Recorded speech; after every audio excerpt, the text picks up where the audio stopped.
선생님입니다. 오늘은 그렇게 영양관리가 중요하다고 말씀을 드렸으니까 다량원소에 대한 얘기를 간단하게 해보려고 합니다. NPK, 질소, 인산, 가리는 누구나 다 알고 있는 것들이죠. 이렇게 식물이 살아가는 데 있어서 어떤 것들이 주로 필요하냐라는 것들을 그림으로 보여주고 있는 겁니다. 예를 들면 물이 필요하고요, 산소도 필요하고, 햇빛도 필요하고요, 이산화탄소도 필요합니다. 근데 이런 것들은 주로 환경적인 요인 또는 대기 중에서 천연적으로 공급되는 것들이 대부분이기 때문에 일반적으로 양분이다 이렇게 부르지는 않습니다. 양분이라고 하는 것들은 주로 우리가 인위적으로 추가적으로 공급을 해줘야 되는 부분들. 그래서 우리가 알고 있는 것처럼 질소, 인산, 가리가 가장 주축을 이루게 되고요. 그 다음에 칼슘, 마그네슘, 황 이런 것들이 그 다음 단계에 있게 됩니다. 붕소, 아연, 철, 구리, 망간, 몰리브덴 이런 미량 요소들도 하나씩의 나름의 역할들을 하고 있죠. 지금 여기서 보시면 동그라미가 큰 거 많이 필요하다라는 얘기고요. 중간 정도 필요하다는 얘기고요. 조금 필요하다라는 얘기입니다. 우리가 질소, 인산, 가리가 넉넉하게 있어야 된다라는 거는 누구나 다 알고 있는 사실이죠. 도시에서 주말농장 하시는 저희 어머니도 복합비료는 줘야지 라고 생각하시거든요.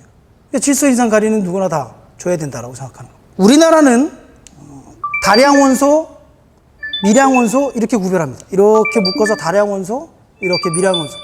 중국 같은 경우에는 다량원소, 중량원소, 미량원소 이렇게 세 가지로 구분하죠. 칼슘, 마그네슘, 황은 그닥 관심을 못 받고 있다가 이것이 필요하다라는 인식들이 대단히 높아지기 시작했습니다. 그래서 최근에는 칼슘, 마그네슘, 황을 추가로 공급하지 않는 농가는 거의 없다라고 보면 맞죠. 마지막으로 하나는 미량요소입니다. 붕소, 아연, 철, 구리, 망간, 몰리브덴. 얘네들은 왜 지금까지 별로 관심 대상 밖에 있었냐? 조금밖에 안 필요합니다. 없으면 안 되지만 많이 필요한 건 아니에요.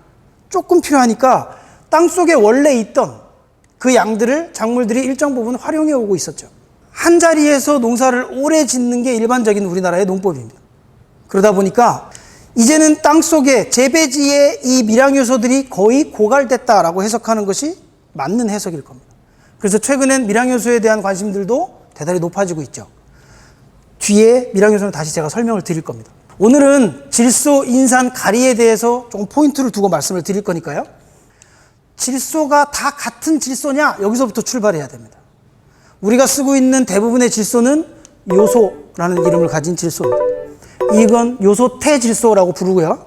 이 요소라는 질소는 질소 성분 함량이 46%고요. 가격도 쌉니다. 그래서 아주 좋은 질소 공급원이에요. 그래서 우리나라에서 예전부터 지금까지 요소라는 비료를 쓰고 있는 것이죠. 근데 이 요소라는 비료를 써옴에 있어서 값이 싸다는 장점은 분명하게 있지만 땅에 뿌려지면 녹죠. 녹으면 바로 흡수될 것 같지만 실제로 흡수되지 않습니다. 요소 형태, 요소태 질소는 직접 흡수되는 형태가 아니고요. 식물에 흡수되는 질소의 형태는 암모니아태 질소와 질산태 질소 이 두 가지밖에 없습니다. 그러니까 어떤 형태로 질소가 공급되든지 간에 토양에서 어떤 과정을 거쳐서 암모니아태 질소 또는 질산태 질소 둘 중에 하나가 되어야 흡수가 시작이 된다는 것이죠. 그래서 성분 함량이 46%라서 대단히 좋은 원료임에 틀림이 없지만 흡수될 수 있는 형태냐 아니냐는 우리의 손을 떠난 거예요. 왜냐하면 요소가 암모니아태 질소로 바뀌고요. 암모니아태 질소가 또 질산태 질소로 변화해 갑니다. 토양 속에서. 이렇게 변화하는 속도를 누가 관장하느냐? 내가 관장하느냐? 아니요. 물, 온도, 미생물 이런 것들이 관여를 해요. 얘네들이 관여를 하니까 내가 뿌리는 시점과 관계없이 이 조건들이 얼마나 원활하냐에 따라서 먹을 수 있는 형태로 바뀌느냐? 그렇지 않고 요소태 형태로 그대로 존재하느냐가 결정이 난다는 거죠. 우리가 경험적으로 보면 비료를 흡쳤는데 느낌이 별로 효과가 내가 기대한 만큼 나오지 않고 있다라는 느낌이 들 때가 있죠. 왜 그럴까요? 나는 질소를 줬는데. 변화해야 되기 때문에 그렇습니다. 제가 요소태 질소의 단점을 지금부터 말씀을 잠깐 드릴 건데 그렇다고 해서 요소가 나쁘다는 얘기는 아닙니다. 요소가 가진 장단점이 있고요. 암모니아태 질소가 가진 장단점이 있어요. 질산태 질소가 가진 장단점이 있습니다. 나에게 적합한 질소는 뭐냐? 라는 질문부터 시작해야 된다는 거죠. 일반적으로 우리가 토양에 요소를 시비하게 되면요. 요소가 땅에 들어가면 암모니아태 질소로 일단 바뀝니다. 뭐에 의해서? 물, 온도, 미생물에 의해서요. 이렇게 바뀌게 되고요. 암모니아태 질소가 다시 질산태로 바뀌게 됩니다. 이렇게 바뀐 질산태의 형태, 질산태 질소의 형태로 70%에서 80% 정도가 흡수가 되고요. 한 10%, 20% 정도가 암모니아태 형태로 직접 흡수가 됩니다. 이 세 개를 나누어서 보면 얘는 바로 흡수될 수 없고요. 얘는 바로 흡수될 수 있어요. 또 암모니아태 질소는 대단히 효율이 높은 질소입니다. 얘가 흡수가 되면 체내에서 아미노산으로 전환되는 속도가 질산태 질소보다 더 빨라요. 그러니까 효율이 좋죠. 다만 암모니아태는 독성이 있어요. 그걸 암모니아 톡식이라고 부릅니다. 암모니아태 질소의 농도가 너무 지나치게 뿌리 근처에 너무 많으면 뿌리가 타들어가기 시작합니다. 그래서 좋은 질소원임에 틀림이 없지만 한 번에 많이 공급할 수가 없어요. 그래서 대부분 질산태로 바뀐 다음에 질산태로 7, 80%가 흡수된다라고 말씀드리는 이유가 거기에 있습니다. 그런데 요소에서 암모니아태로 바뀌는 첫 번째 단계에서 가스가 발생됩니다. 그래서 하늘로 이렇게 날아가죠. 이거는 신기하지 않아요. 우리나라 농법에서는요. 우리나라 농부들 치고 가스가 발생된다는 걸 모르는 사람은 전혀 없어요. 왜냐하면 우리는 30년 넘게 요소를 써왔기 때문에 가스는 당연히 나오는 거예요. 예를 들어 볼까요? 우리가 고추묘를 심고 배추묘를 심을 때 비료를 뿌리고 바로 묘종을 심나요? 아니면 한 일주일 정도를 그냥 두나요? 일주일 정도를 두고 묘종을 심죠. 다른 나라를 가보면 바로 심는 나라들도 있거든요. 근데 왜 그럴까요? 우리는 왜 일주일을 기다려야 하느냐? 가스 때문에 그렇습니다. 이 가스를 빼내야 되죠. 이 가스의 의미를 전혀 부여하지 않죠. 우리나라는 당연히 빼는 걸로 돼 있죠. 근데 이 가스의 정체를 한번 볼까요? 이 가스는요, 원래 이 요소에 들어있던 질소가 암모니아태 형태로 바뀌어서 암모니아 가스로 하늘로 날아가는 거죠. 이 비료에는 21%의 질소가 있는데 땅에 들어가고 난 후 과정을 거치다 보면 암모니아 가스로 하늘로 날아가는 질소가 생긴다는 거죠. 그래서 21%의 질소가 땅으로 들어가면 얼마큼 날아가느냐? 학자들이 연구를 해봤더니요, 적게는 20%, 많게는 50%까지 하늘로 날아간다, 이렇게 알려져 있어요. 그러면요, 제가 좀 극단적으로 표현을 하려고 50%가 날아갔다라고 가정을 해보죠. 가정을 해보면 21%의 질소가 들어있는 비료를 여러분들이 가져오셔서 땅에다가 뿌려서 이런 동작이 시작이 되면 결국은 얜 10.5를 향해서 계속 달려가고 있는 것이죠. 그래서 실제로 먹을 수 있는 질소의 양, 잔량은 10.5가 될 가능성이 있다라는 거예요. 21%를 집어넣는데 실제 남는 건 10.5밖에 안 남을 수도 있다라는 거예요. 이론적으로 그렇다는 겁니다. 그러면 결과적으로 손실이죠.